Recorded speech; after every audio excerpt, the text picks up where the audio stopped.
It's the Murder Master Music Show. It's the Murder Master Music Show. It's the Murder Master Music Show.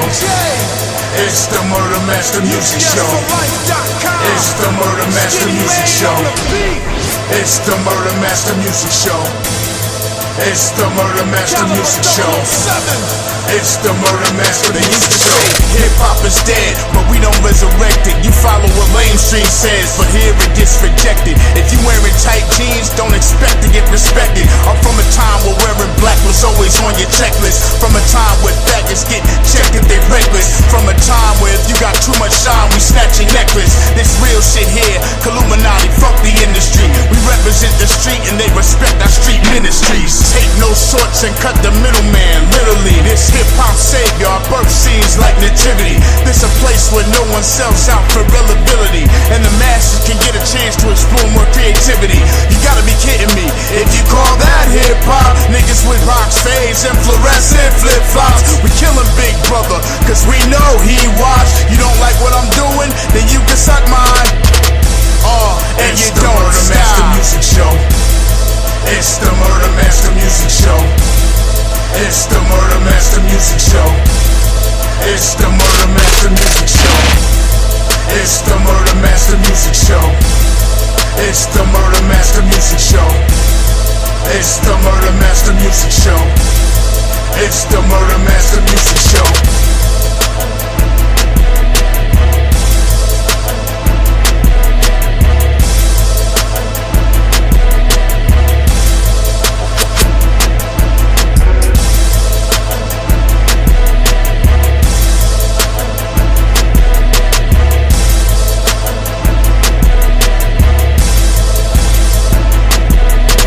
Definitely a legend, you know what I'm saying, coming out of the Midwest, coming out of Kansas City. Also, long-time No Limit Records affiliate. He was actually on the Down South Hustlers compilation along with the Dayton Family, one of two acts on that compilation. Let's bring him on right now. It's the one and only Court Dog. How you doing, brother? Man, I'm good. How y'all doing? Man, real good, man. It's I'm glad to see what you're doing now, which we're going to get into, because I've seen you do so many things effectively over the years.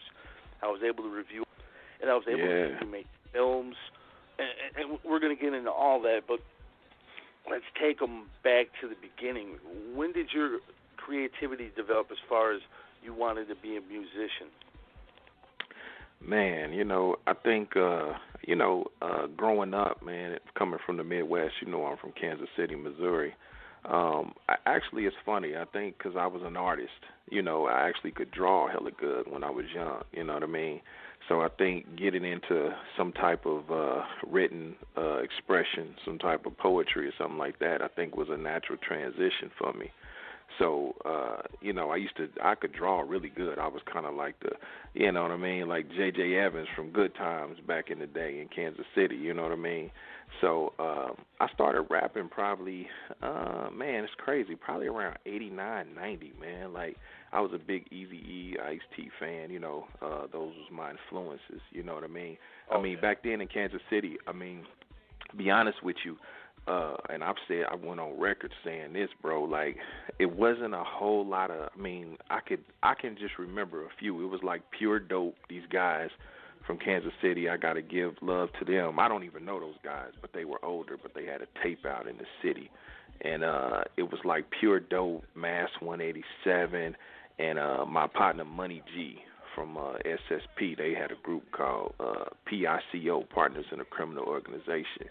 And I was blown away when I heard that, because I knew those guys and I heard them on tape, and that really put that fire up under me, So I started writing in school, and that's how I started. Yeah, and you know what I'm saying. You had a very unique style of rapping. I mean, you rapping real fast. You're actually one of the first guys that I heard, even before Bone. A lot of people think Bone started it, but that style was around for a while. How did you develop that style?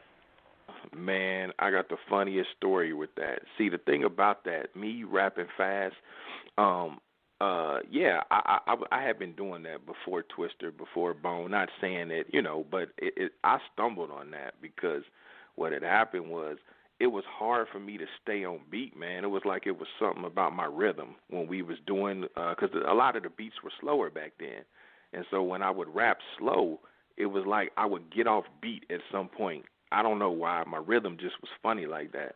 And so it was easier for me to keep up with the hi-hat and rap faster as opposed to just riding the beat. I don't know why that is, but it was, you know what I mean? So as I kept doing it, I just got better and better at it. But it started just by default. It was kind of one of them things where I was just trying to stay on beat, you know what I mean? So I just, and when I would come on, I got better with it, and people be like, dang, man, how you be rapping so fast? And this was before, like, I was doing these raps in one breath. This was before, we was recording, in middle school, high school, man, when I was perfecting that. We was doing this on, like, 4-track recorders where, 2 tracks was left and right for the beat, you know what I'm saying? And then me and my partner, we had a track each, so it wasn't no punching in. You had to get that shit right, you know what I mean? So, that was good practice, though. Yeah, that was good practice, though, so I just got better and better and better with it. Actually, the technique of rapping fast, that actually wasn't my hurdle. What was really tough for me was finding my voice, you know what I mean? Because, I've always had that DJ Quick thing going on. Like, when I speak, my voice is deeper, but when I rap, it tend to get higher, you know what I mean? So I had to do a lot of things to try to find my comfort, my space to be comfortable with my voice, which I wasn't for a long time. I always sounded like a kid, and I never really knew how to, get over that hurdle. But, yeah, that's how that style came, though. Oh, yeah, you killed it. And eventually you caught the ear of Master P, who's arguably the biggest CEO of all times. How did you catch the ear of him? All right, well, shit, man. I'm going to tell you what's crazy about that, right? This is a true story. It's funny because I never knew who P was. Romeo Ronell, he's from Kansas City, right? And he was like a local rapper. He was, he was. Yeah, shout out. He was my barber, man. Romeo Ronell's from my neighborhood. His barbershop was 2 blocks down from where I lived at. I was a kid literally walking to his barbershop. And so he used to bring little local concerts. He would, like, get the club and do all of that. Man, this is before I knew anything about show business. I'm probably maybe 13, 14 or something like that. And I can remember me hearing about him talking about Master P. I didn't know who this guy was, you know what I mean? And this is probably around the Mama's Bad Boy time. Like, this is Ghetto's Trying to Kill Me, probably right before that or something like that. And so I didn't pay no attention to it, you know what I mean? So then I was in a rap group, called CCG, which consists of me and my partner Cisco. And so we incorporated another guy named Dank Nitty for a spell who used to do beats and rap with us and shit. And so Dank Nitty, he, people used to say all the time, like, man, that other guy that y'all got, he sounds just like P. He sounds just like Master P. Me and Cisco had never heard of him. It was like, man, we don't know. Who is this guy, Master P? And so anyway, we end up, saying, man, let's see what this is about, because people keep saying this guy sounds like that. So we heard Ghetto's Trying to Kill Me, and Dank Nitty was a big fan of Master P. So that was my first exposure to P, which was Ghetto's Trying to Kill Me. So how the No Limit situation came about was, we had been doing tapes, local tapes in Kansas City. We had been recording. At this time, it was just really us. Tech was out, of course. He was doing his thing. He was a little bit more advanced than us because he was a little older than us as well. So he was kind of finding his way in that scene, too. He was going through his deals with QD3 and, everybody trying to get out and get on or whatever. It was a handful of us in the city trying to do it. And so I came up with an idea one day. I was like, man, you know what? I didn't know what the verbiage was. I was like, man, we need to start sending some of this shit out. You know what I'm saying? Let's put together. I didn't even know the concept of a press kit. I just knew that my common sense told me, okay, let's take some pictures. They need to know what we look like. Let's record the tapes and let's tell them about us. Man, I was sending handwritten bios and shit, right? So I didn't even know I was doing. Man, I'm doing this and I'm writing each letter by hand. This ain't even no copy and shit. Like I'm like 16, you know what I'm saying? I'm like 16, right? So now mind you, this is when I understood. I was sending shit to Jive. I was sending shit to Atlantic. You know, I'm getting the addresses off the back of my tapes, you know, and so I was receiving them. I was getting them back unopened, you know, and they was just stamping on there, would not, you know, accept unsolicited material. That was my first experience with that. So, you know, at first I'm like, damn, they don't like our shit. They didn't even listen to it. Like, what the fuck this is? You know what I mean? So finally somebody told me, like, nah, they just don't want to open it because it didn't come by way of agent or, you know, A&R, nothing like that. So they not even going to fuck with it. They get that all the time. So I said, damn. I said, okay. So, again, not even understanding the business, knowing nothing, but just going off of just ambition and hunger and just common sense. I said, well, damn, maybe I need to go to smaller people. So I was like, well, shit, let me try to. I didn't know the term indie major or independence, you know. I just thought they were people I could touch, you know what I mean? So I said, fuck it. So I pulled up In a Minute. I don't know if you remember them, In a Minute Records, and Black Market, No Limit, Rap a Lot. I just started going to people who I didn't know the term independent, just somebody I felt was smaller. And so what I did, because, you know, I was doing my little thing back then, so I had the big white brick cell phone and shit where they charge you 35 cents a minute and shit back then, right? So what I would do is I would call the voicemail, the numbers, if the tape had a number, I would call and I would fill up the voicemail. Man, my name Court Dog, I'm from Kansas City. Man, I sent you a tape. You need to listen to it. And I would purposely fill up everybody's voicemail. And so what ended up happening is, you know, I guess P got tired of me calling, you know what I'm saying, filling this shit up. So he was like, man, who the fuck is this dude keep calling, you know, talking about listen to a tape. So he sent Mr. Serve on in, you know, to go get the package. Like, man, go get this dude's tape, man, because this dude going, you know what I'm saying? Who the fuck is he? He persistent if anything, you know what I mean? So, and that was it. And what happened now, I kind of skipped some time. What that was, this was when I was 17, actually, about to be 18, because I graduated high school. So I graduated in 94, so this is about 95. And so, he had sent, you know, Serve to go get it. So he hit me back, man, you know what I'm saying, and was like, you know, he called me, and I was shocked, you know what I'm saying, and that was how that started. Man, see, that's crazy. It shows that your persistence, it paid off. Mm-hmm. That's pretty much how I got in with Murder Dog. I kept bugging the shit out of Black Dog, kept calling the office, you know what I'm saying, and eventually he's like, man, let's just shut this guy up, let him do some reviews, whatever. Right. But yeah, man, that's huge. So next thing you know, you guys got a deal with Master P or whatnot.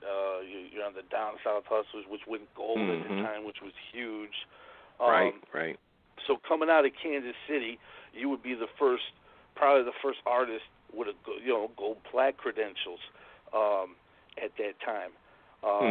That's got to be a huge accomplishment for you too.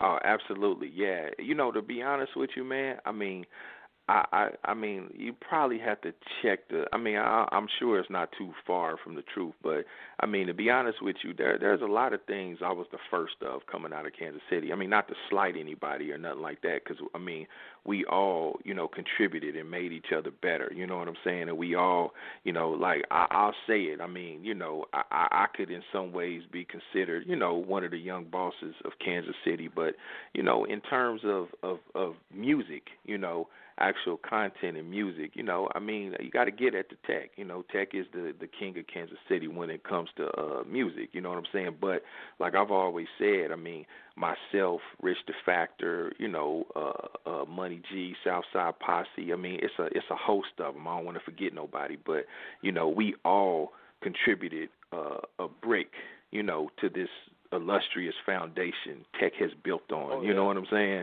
S1, you know, There's a whole bunch of absolutely. It's a bunch of us, man. I mean, I could really go through the gambit, but we all contributed and pushed each other, made each other better. You know what I mean? But as far as me, I was like, that's the thing, man. I was younger than what a lot of people thought. Just because I hustled and the way I moved in the streets, the way I moved in business, the way I moved in the music. A lot of people, they thought that I was younger than everybody. Like I'm the baby from that era. You know what I'm saying?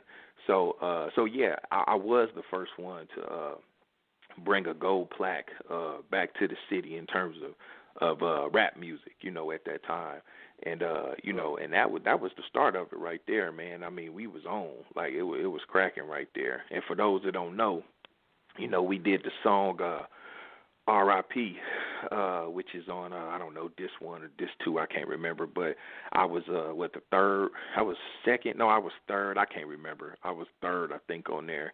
And we did, and if you remember on the inside of the cover, it has CCG coming soon. We did an album called 100% Game, and it was me and my partner Cisco, but, the situation, had got a little funky, and that's the thing a lot of people don't know is what happened was, P had flew us out to Oakland, and I mean, man, that was big for us, bro. Like we hadn't, we hadn't win any, I mean, we from Kansas City, you know what I'm saying? So that was big for us. Like he sent us tickets, brought us out there, man. We had never done anything like that in the music, So we young guys with, big dreams and different things like that. So, he had us in the studio with Al Eaton and K. Lou, and these were big guys at the time. You know what I mean? These were guys that we was seeing on the back of Too Short's tapes. You know what I'm saying? So he got us in the studio. So we were just initially going out there just to do the Down South Hustlers because at the time, Bone had came out. You know what I mean? Thuggish Ruggish Bone had blew up, so that kind of, it put us in that line to where P was like, oh shit, this is my version of Bone Thugs and Harmony, you know what I mean? So we had did that, but it was some internal shit that kind of happened, man, that sidelined us a little bit, and what that was, my partner that I rap with, man, him and P just kind of didn't get along. They just didn't, and part of that was because me and P had established a relationship prior to us going out there. Like me and P, I made contact. Like he knew me. Like we talked for months before we even went to Oakland. So me and him had established a relationship. Him and my guy, they never talked. They didn't even know each other. They was like strangers. You know what I mean? So at the time, we had a manager, and he didn't know what he was doing either. You know what I'm saying? I mean, and we were kids, so understand, we 17, 18, with these, adult life decisions with no reference point, so we kind of got to figure it out as we go along. You know what I'm saying? So the manager that we had at the time, he didn't know what the fuck he was doing. He was from New Jersey and shit. He knew more than us, but he didn't know what the fuck he was doing, period. You know what I mean? So the funny thing about that dynamic is me and P got along really well. I mean, we hit it off the rip. He was like a big brother. But I never really got along with our manager at the time. But my partner, him and our manager, like they clicked. You see, so it was kind of these antagonizing kind of little undercurrents going on. And so when we got out to Oakland, we did the P was like, fuck it, let's do an album. I was like, cool, let's do it. You know what I'm saying? So our manager, he was hitting P like, man, so what's up on the paperwork? What's up with the points? What's up with the bill? What's a woo and all this old dumb shit, right?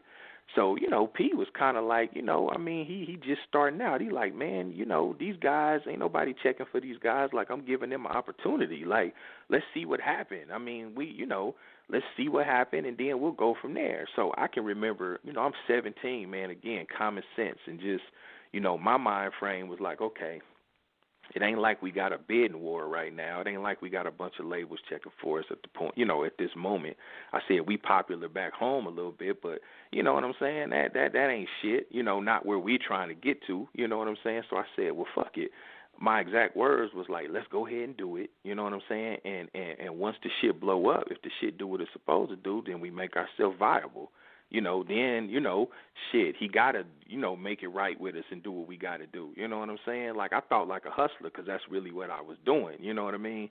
So, but my manager, he didn't take it like that. Like, he was like pushing P like he was a major. You know what I mean? Like, yeah, we want this much advancement. We want this. We want that. You would have thought that we came in and had already sold 100, 200,000 records. You know what I mean?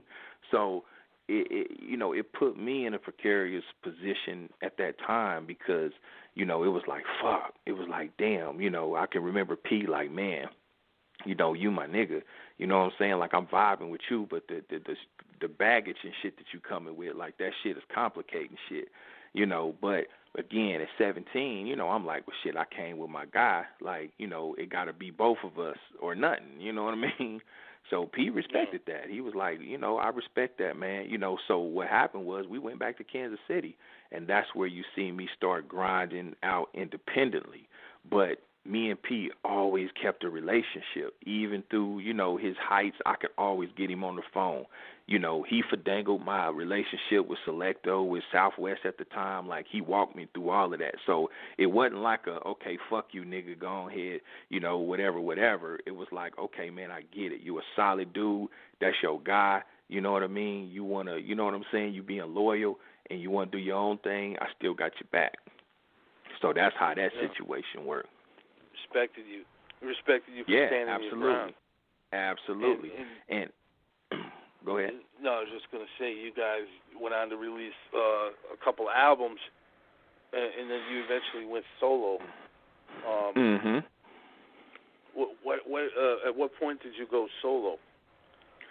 I went solo, man. Just we had got we was. I'll be honest with you, man. We was selling some records independently. You could get that back then. You know what I'm saying? It didn't change dramatically right now, but we was seeing a little bit of change independently. And again, man, different things happen, bro. I think it was just one of those things where again, we're very young, man. You got to think, we 17, 18, 19, 20, and we're doing this. We're actually doing business. You know what I'm saying? We had a studio. We getting. I pretty much headed all the business. My partner, he did the creative part of it. Cisco used to take care of a lot of the beats and the engineering and different things like that. And and he's my guy. I mean, we cool to this day. That's my bro. But it was just growing. It was just little growing pains that we had to go through. He had to find his space. I had to find my space, and I was focused. And my guy, he just wasn't a people person. He used to just rub a lot of people the wrong way. And then sometimes you have life, trials kick in, and like they say, pressure busts pipes. So what happened was it was just a thing where, he had to do what he had to do kind of as a man, and, he had moved away and, and had to find his footing personally with his family and different things like that. So kind of left me to do my thing, and I still kind of wanted to pursue the music, so that's where, you got Pull and Rank. Now, mind you, he produced all of Pull and Rank. He produced Pull and Rank. So Cisco produced that, and so when I dropped Pull and Rank, I mean, shit, I think I sold I want to say maybe, a little over 20,000 of that, you know what I mean, on my own, and then he produced Pull and Rank, and then I did Thug's Diary, and I got a little experimental on Thug's Diary, because I started kind of, getting into production and different things like that and wanted a different sound. And so I started seeking out different producers and different things like that. But by the time Kansas City Chief came, I was completely and totally on my own. Like, it was just me with a whole new everything. You know what I mean? Kansas City Chief is probably, yes, that's my most successful solo thing, and I did close to 80,000 of those independently. And Kansas City Chief, that came out, if I'm not mistaken, what about 03, 04 maybe? Nah, maybe like 02. It was more like about somewhere around 02, there. 03. Yeah. Yeah. It's been a minute, but that was your official last solo album. I know you did the movie and soundtrack for Still Here. Right. But that was your last solo album. Why? Yeah. Why did you stop doing albums? Man, that's a great question, man. I'm gonna be so 100 with you, dog. I mean, listen, it's one of these things, man, just to be 100, because, I don't give fake-ass interviews and PC, politically correct answers. I mean, it's one of them things, bro, just to be 100. I started young, man, so if you figure I had started, 89, 90, and you figure this was coming, 2002, 2003, I was getting tired. Of the business was cool, the money was cool, but I'm gonna tell you, man, it was a few things that I seen that year, and one of them was, for one, I realized the landscape of music was changing.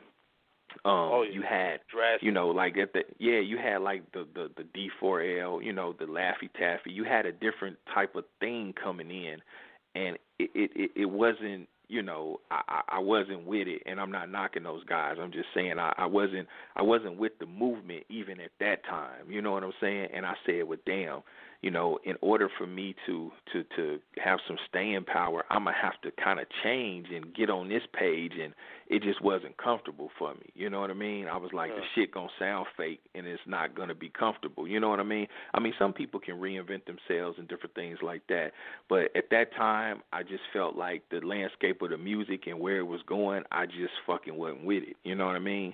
And also, I had other businesses that I was successful in. I had other businesses that I built that I was successful in. So, you there? Yeah. Yeah.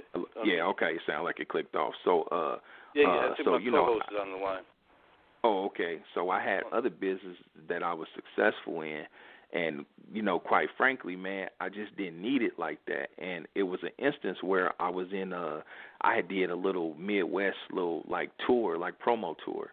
I was in St. Louis, man, at this little spot. And so, I'm happy and shit. I'm promoting Kansas City Chief. I mean, it's like everything is banging on all cylinders. You know what I mean? Like the streets is buzzing. I got the street teams, the DJs is fucking with me. But it was like, it was just too many instances, man, to be honest, where I felt like, damn, I'm getting tired of this environment. You know what I mean? Because I'm in here trying to be positive. I'm politicking. You know what I mean? I try to be approachable and friendly guy, respect everybody. And it was just a thing where I was like, damn, man, I don't want to have to kill nobody, and just because I'm trying to promote some music. You see what I'm saying? And it literally dawned on me in a club, because I had, some guys over here looking crazy and doing all that bullshit, and I'm like, man, and I'm thinking to myself, like, dude, you know what I'm saying? You got this over here, you got this, like, why are you subjecting yourself to this environment and you don't even have to? You know what I'm saying? So that was kind of the start of the ending. It was the landscape of the music changing, and also just me getting tired of all just the fake rap shit. You know what I'm saying? That whole scene, man, was just, I was like, man, I ain't trying to go to jail, be doing 25, 30 years and behind one of these fake-ass dudes. So, that's where it started, you know what I mean? So that's what gave me that motivation to start getting into other elements of entertainment, which is when I end up moving to L.A. and transitioning into doing production of movies. Yeah, and you starred in a bunch of movies yourself. And your film career, you know what I'm saying, like you said, you touched all aspects of it. You didn't just act in a film. You produced, you wrote, you did it all. Who were some of the people you worked with? I know you worked with Katt Williams. What was it like working with Katt Williams? At that time, funny. I mean, was trying to choke anybody out or anything? Nah, man, Katt, that's a funny thing. But, yeah, at the time, just keeping it 100, what it was, bro, is, again, natural transitions. I'm always open for evolution, dog, you know what I mean, and trying to get better and learn and and Oh, yeah. grow to the next level. So, I think getting into film was the next thing. And so when I moved to LA, I had actually, it's funny, when I moved to LA, I actually got a bunch of fucking modeling jobs at first, you know what I mean? Which was the strangest thing, because, I'm like, I'm an official street cat. Like, I can't help the way I look, but, my get down is my get down. So when I got an agent off the rip, and they was like, man, we want to have you do this fashion shit. Now, I don't know shit about fashion. I mean, I really don't know about fashion now, especially then, because I was still wearing khakis and T-shirts, you know what I mean? So it was like I had to get a crash course. You talking about a fish out his element, you know what I mean? Like, a fish out of water. Like, I literally had to, do a crash course in just Hollywood and the whole thing. So I was doing, little modeling shit like that, and it'd be funny because I'm from Kansas City, I'm from the hood, so, like, I'm going to auditions and shit. I got a strap on me, and it wasn't until, a few auditions in, I figured out, damn, I'm in Hollywood. I don't think I can leave that in the car, you know what I mean? So I'm in there, so I had to, so anyway, from doing that, I started doing, like, independent movies and shit. So just asking questions, man, and just looking and learning, like, just seeing how they was doing shit and, technically, like how they was getting what type of equipment they was using, what they was doing for sound, how everything was coming together, and I would ask questions. So I did probably about a dozen or so independent movies, and some of them were, they went straight to video. I seen some on TV, a couple been on TV or whatever, but and then finally, again, the entrepreneur in me, I was like, well, shit, damn, I could do this, you know what I mean? Like, let me put my money up and I'm gonna do my own movie. And so that's how I came up with the Still Here, which later became Young American Gangster. So I I spent $100,000 on my own money with that, and what I just basically came up with a synopsis for it, a treatment, and I got a lot of what I did. I got a director fresh out of USC, straight out of film school. I put my money into sound, because I started learning about film just from being around it, so I was like, the shit got to sound right. It got to be lit right, and then, Katt was a friend of mine. I met Katt when I was in Kansas City, even before I moved to L.A. So when I moved to L.A., I spent most of my time with Katt, you know what I mean? Like, his kids, it's funny, his kids would call me Uncle Court Dog, you know what I mean? So we spent a long time then. Yeah, I've known Katt since probably 03, probably since 02, 03. And so that's why I always give dude props. I mean, me and Katt got a little score to settle right now, you know what I mean? Like, we on the outs right now, but again, he came through for me at that time, man, because like he had done Friday After Next, and he was on the incline, you know what I'm saying? And so I told him, I said, man, I got this movie, man, can you come through for me? Man, he came through, you know what I mean? He said, man, you got me for the day. Whatever you need me to do, I'm here to do. Like, straight up. He didn't charge me nothing. So I've always given him props for that. And I stand on that, I mean, he, and that's one thing about Katt. I know him personally. I mean, he got a good heart. It's just his mind is fucked up, and I go on record saying that because I know him, you know what I mean? It's just his mind is fucked up. He's got some little mental issues that he needs to get a hold of. But he got a good heart, though, and I stand on that. That he's trying to, absolutely. He's and I mean, and we was friends for years, and even if I see him tomorrow, I'm gonna slap the shit out of him. You know what I mean? But that's still my bro. You know what I mean? Like, we still got to work that out. But shit, you do that. You go through that sometime with people. But anyway, that's, and he did that. And then I had Lawrence Hilton Jacobs in there. The guy from that played Joe Jackson from the Jacksons movie and Welcome Back, Kotter. He played Michael Jackson's dad in that movie. So he's an OG actor. I had him in there too. So that's what really opened my eyes to a whole nother world, a whole different level of money. You know what I'm saying? Was getting into the film shit, which, I did Still Here. That's where that album came from. So, that was kind of like my final, as an artist. I'll be honest, man, in real time, dog, like I was trying to do it myself, but I was just struggling, just creatively. You know what I'm saying? I guess I just didn't love it like that anymore. You know what I'm saying? So, I did the songs that I did, and it came out as a solid album. Actually, to be honest with you, probably one of my favorites. But personally, of all the stuff that I've done, I've been on a host of compilations. I mean, one time, I think it was some years ago, man. We tallied it up, man. Man, I've been on so many compilations, so many fucking albums, and it was like damn near almost 2 million, collectively 2 million albums that I had been on. Collectively sold, you know what I mean, from the compilations to, albums and the majority of that being Down South Hustlers. But, I've been on a lot of shit. Yeah, oh yeah, definitely. And here you are today, 2016. What are you doing right now, Corton? So right now, bro, coming from doing that, getting into the movie thing, what I did was, I always, again, when I moved out here, then, me and P, we start running real tough again, you know what I'm saying, just like we did in the 90s, you know what I mean? So I've been rocking with P ever since then. So right now, 2016, we relaunched No Limit. We got No Limit Forever, you know what I mean? So now, it's funny because it comes full circle, It's what, 20, 21 years ago, I was an artist, with P, and now it's like I'm helping him, with artists, and it's so funny because I know both sides of the coin, you know what I'm saying? Like, when I look at them, I see myself, like, I know what it's like to be in that space and be wide-eyed and just an artist, and you just want to just do dope shit, you just want to be tight, you want to give your ideas and your heart to the world. I know what that's like, you know what I mean? So now, I just work with P in a executive capacity, man. So, we got No Limit Forever.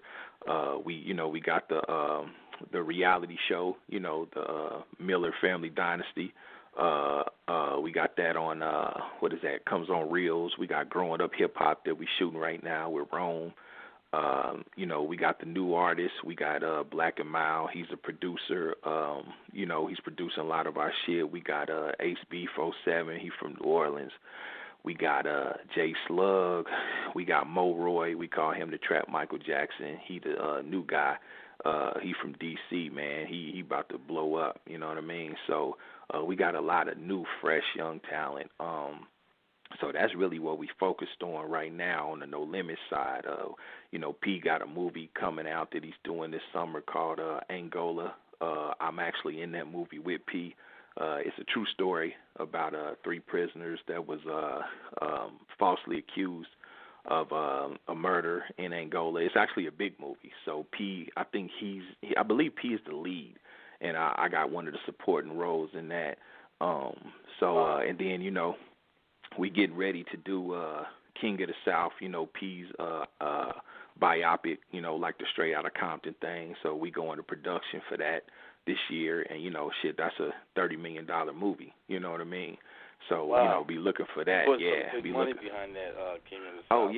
Oh yeah. So we about to do what they did with Straight Outta Compton. You know what I'm saying? So we got that cracking. You know what I mean, with the No Limit shit, and so. And then too, I have my supplement company. I got off into the fitness and the healthy living bodybuilding thing. So I got my supplement, True Muscle Sports, which is, TRU, which is under the No Limit umbrella. So I'm launching that this year. That would be in like the GNCs and vitamin shops and shit like that by the end of the summer. So, and that's kind of like my lane under the, exclusively my lane up under the No Limit umbrella. So, and I also, that's huge. You're really covering a lot of different areas. Like you said, you got supplements, you're shooting movies, you're doing this, you're doing that. And even on the production side, I have I have my own TV pilot that I just shot that hopefully, everybody will see. I'm not sure, the net word is to be announced, but I just shot a pilot for, I have a TV show called Architects of Gangster Rap that I shot with my partner Ken Shea from Northbound Entertainment. He's from Sacramento. He produced like The Biggest Loser and some other shows, Celebrity Wife Swap, different things like that. But it's called The Architects of Gangster Rap, and basically what the premise is basically I'm highlighting like the real bosses of gangster rap, people like Master P, Ted Lucas, Jay Prince, these people who Cedric Singleton, these people who had no like reference Luther points. Campbell and stuff. Yeah, Luther Campbell, absolutely. You know what I'm saying? Even Suave House, Tony Draper. These people had no reference point of this business, and they basically took that street acumen. They actually took that hustle, and they took that to corporate America and was like, hey, I got the sack now. This is what I'm gonna give you, and this how this finna go. You know what I'm saying? So. Basically the first season is highlighting the bosses, people that came in and actually, did the business side of it, and took that gangster street mentality to corporate America. And then the second season is going to be, like the rappers, you know what I mean? So I'm going to have your Spice Ones, your Ice-T's, your MCH, you know what I'm saying? The people that, help kick that shit off, like for real, you know what I mean? Like it was a different time, Again, and again, I don't want to be, not that I'm old, but, I'm older, than a lot of the younger cats, but not that I want to be that guy that's just talking about, way back when. But, the thing is, where I respect these guys. Yeah, the reason I respect those guys, man, I give so much love to my OGs, the Ice-T's and the Master P's and people like that. They're my OGs. Them the people that I came up with. And it's the fact that they was giving it to you raw. They was giving it to you firsthand. See, all the shit now is recycled. Everybody, you can be a suburban kid and listen to enough fucking, rap, and you can get the slang and the jargon and the shit down, you know what I mean? And then go make your own rap record from just what you hear. You see what I'm saying? Yeah. But it was authentic back then. There was no reference points. It was just, this is what it is. When Ice-T came with 6 in the morning, it wasn't because he had heard a record talking about that type of shit. It was because it was like, damn, this is what they do. You know what I'm saying? 6 in the morning, these motherfuckers kicking in your house. NWA, they wasn't coming with that type of content because they heard somebody else saying it. It was, you see what I'm saying? Whereas as time has gone on, it ain't shit for, everybody recycle everybody. They get their slang, their content, you know what I mean, and just ride the wave. So, I'm trying to highlight.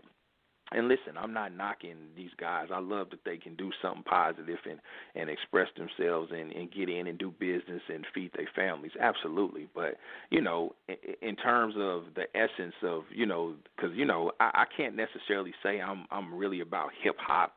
I'm more on with the rap shit, the gangster rap shit. That's the shit I came up on just to be 100. You know what I mean? I give love to Run DMC and those guys. But, man, my first tape was 6 in the morning and Squeeze the Trigger. You know what I'm saying? And Too Short. You know what I'm saying? Born to Mac. That's the shit I was raised on. And I said that. I'm an only child by my mama. So I used to say all the time, hey, NWA taught me how to deal with men, and Too Short taught me how to deal with women. You know what I'm saying? So, that's the shit that I came up on. So I wanted to do something that's like a pet project and highlight and give those guys, because even now, man, like, again, I don't want to knock nobody, and I'm not trying to, start no shit, but everybody screams this boss shit and all of that. But, man, listen, you can't be a boss with a 360 deal, and I'm going to say it. You know what I'm saying? You just can't do it. And most of these guys out here, and again, I'm not knocking nobody, but again, when you start learning the business and you start, getting past all the showy and the videos and the little, blurbs and the little sound bites and shit, and you really get to what's going on, man, man, these motherfuckers, man, they selling their soul. You know what I'm saying? So I'm trying to take it back to, even with Suge. Suge was a fuck up. But even the way he did it, Suge and P and even Birdman, these guys really came in and did big business, and they basically, told these folks how they gonna do it and what they gonna give them. You know what I'm saying? You know, it wasn't no, you know, you think, man, imagine the priority trying to tell P, yeah, we want to get a piece of your merchandise, your P-Dog. We want to get a piece of your shows. We want to get a piece of your movie. Man, please. You know what I'm saying? He wouldn't be fucked having around and choked shit. the fuck. No, he'd have fucked around and choked the fuck out of Brian Turner. You know what I mean?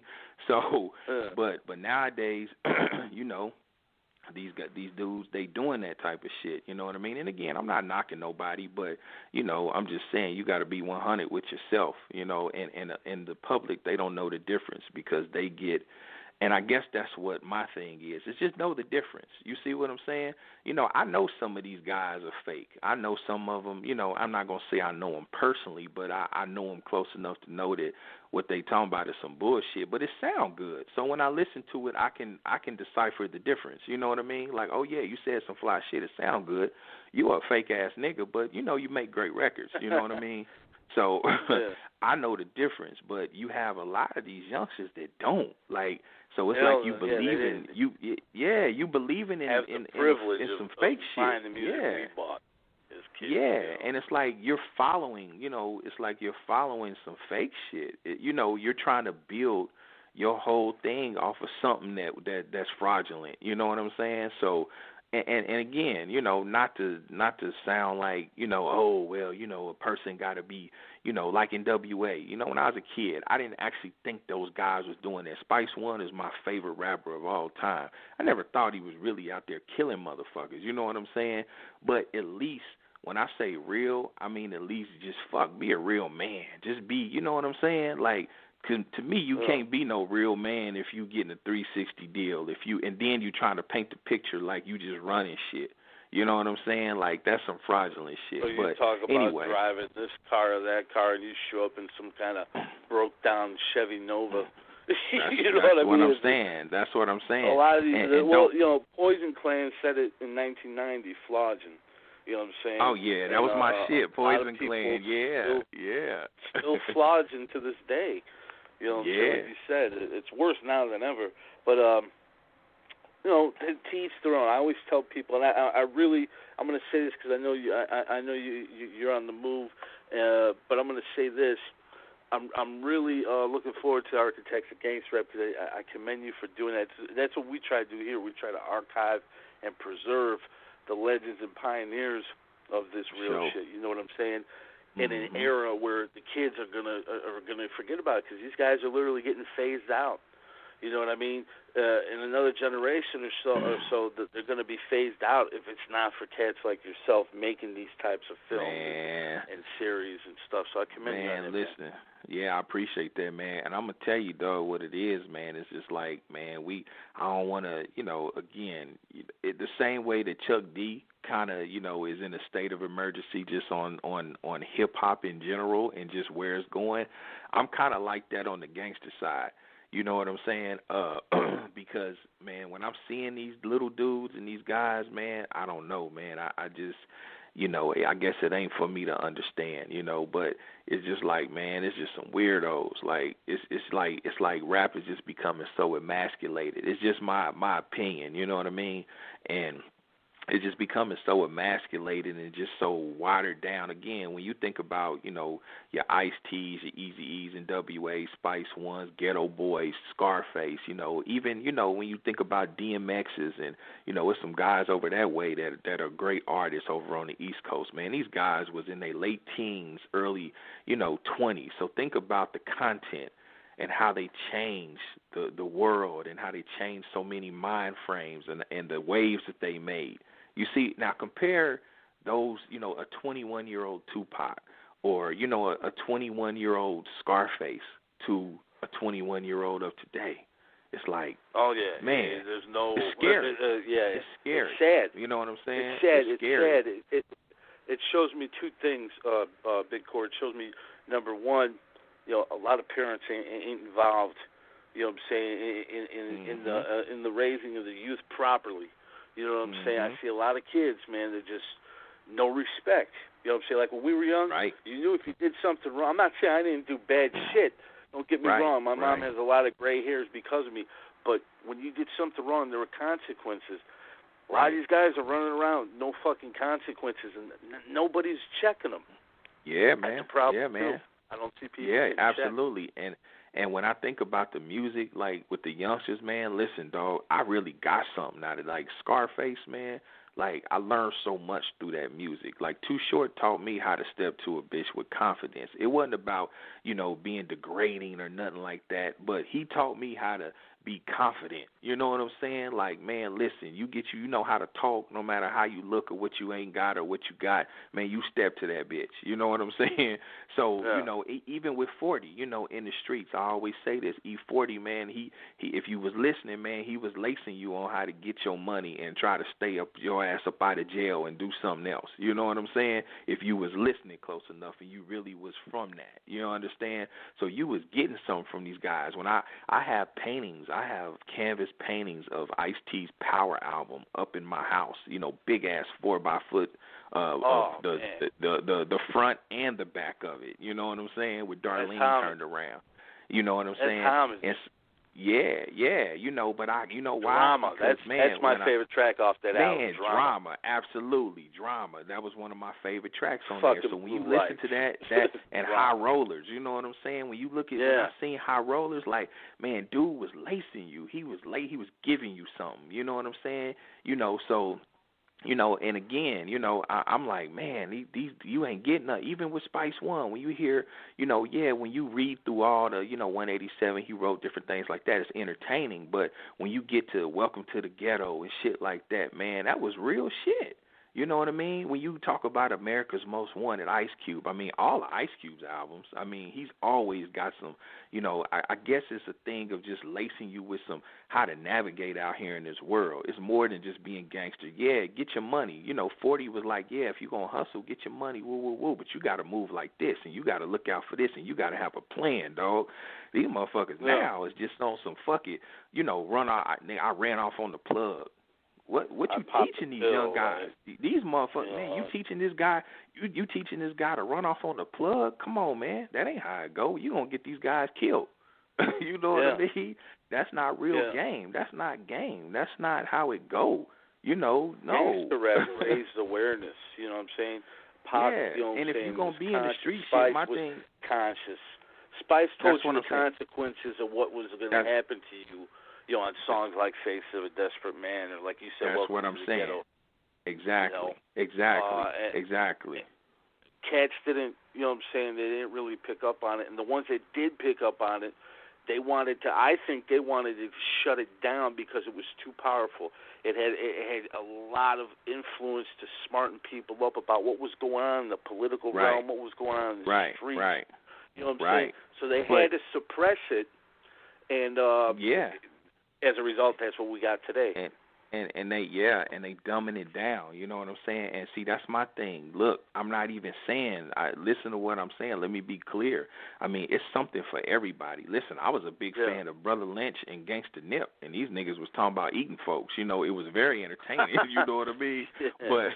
But at the end of the day, it's something for everybody. But all I'm saying is, come on, man, when you got to keep it 100 in the streets. Like, Ice-T and these guys, they was giving you the game how it's to be played, how it really go. Like, that's what I'm saying. They wasn't teaching you dirty game is what I'm saying. You see what I'm saying? Yeah. So, again, 40 was telling you, man, you're going to get your money. Okay, you need to put something up for a lawyer. You need to quit being so showy. You're going to do what you're going to do, but you need to do it like this.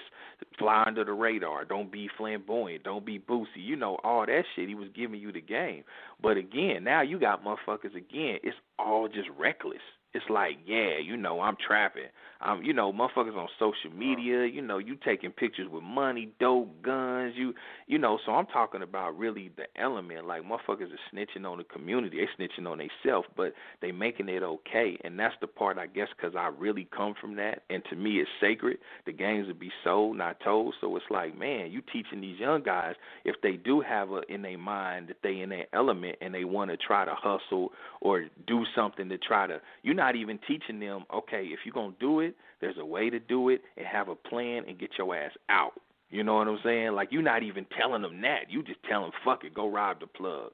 You know what I'm saying? Go sip syrup all day. I'm trapping. I'm doing this. I'm shooting niggas with no mask. Come on, my nigga, like that, really? That's you. Okay, tattoo your forehead and go shoot a bunch of motherfuckers with no mask, and you gonna get a life sentence. They forgot to tell you that in the rap. You know what I mean? So I mean, come on, man. That's what I'm saying. They just teaching these guys the wrong way to even do wrong. You know what I mean? Yeah. We live in an era, a show-out era.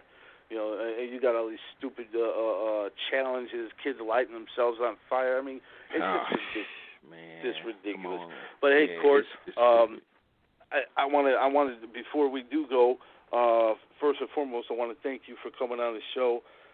Secondly, man, whenever you get ready to, drop any of these projects or whatnot, man, please come back on and, let's promote them. We look forward to seeing what you do in the future. And if anybody wants to get at you, what's the best way? New No Limit. You guys got a website people can check out? Yeah, man. You can just Google No Limit Forever, and everybody's shit gonna come up. But if you want to catch me, like I said, I'm Pete Left Hand Man. So if you want to catch me, you can hit me up at Instagram. I am Big Court. Twitter. I am Big Court. Facebook Big Court. And like I said, everybody be on the lookout for that Architects of Gangster Rap, coming to, TV networks this fall. And I've already done an episode with Master P, so we got Jay Prince. So we are slated to do that next month, hopefully. So, so look out for that. Be on the lookout for my supplement. I got the protein powders coming, all natural, and the fat burners, True Muscle Sports. Being the vitamin shop, you got any health, any workout tips, anything you need to know, or any dietary things you need to know. I'm about living healthy, getting this money, hit me up there. So that's what we're doing. And I mean, I have a couple other successful businesses, but I ain't necessarily want to promote them. But right now, that's what I got cracking right there. So it's No Limit Forever. That's what we doing, man. And we got a new mixtape coming out called The No Limit Boys. So be looking for that. Probably here this month. And then we on tour too. So we in South Carolina Sunday. We got North Carolina next week. I think we got Mississippi. I think the week after. So we out there on tour too. So be on the lookout for us. No doubt, man. You guys be safe on the road, and tell P he's welcome on the show anytime. Oh, for sure. I definitely. Any of the guys you got over there, what I'm saying? Oh yeah, for sure. We'll do a No Limit roundtable. Yeah, let's do it. I'll try to put that together. Thank you, and you take care and be safe, brother. All right, appreciate it, brother. Peace. That's what it is, folks. That's legendary Court Dog, a.k.a. Big Court. Huge legend, Kansas City, Missouri. Like I said, a long-time No Limit affiliate. Huge honor to add him to the archive. Definitely, like I said, I reviewed all three of his solo albums. They were to me they were masterpieces because I'm from the Midwest, from Illinois. I loved his style, his his flow, the way the music was. Hopefully someday we'll hear another Court Dog album. I don't know. I think it sounds like he's through, but if he is, he left us with a lot of good music, and it looks like there's a lot more to come. So I want to shout out everybody who tuned in tonight. Hell of a show. We'll be live again tomorrow with Woodpile. Woodpile going to be on 9 p.m. Central, UGSforlife.com. They actually have a huge announcement to make, so you want to check that out too. It's going to be a good show. Going to be a real good show, just like tonight was.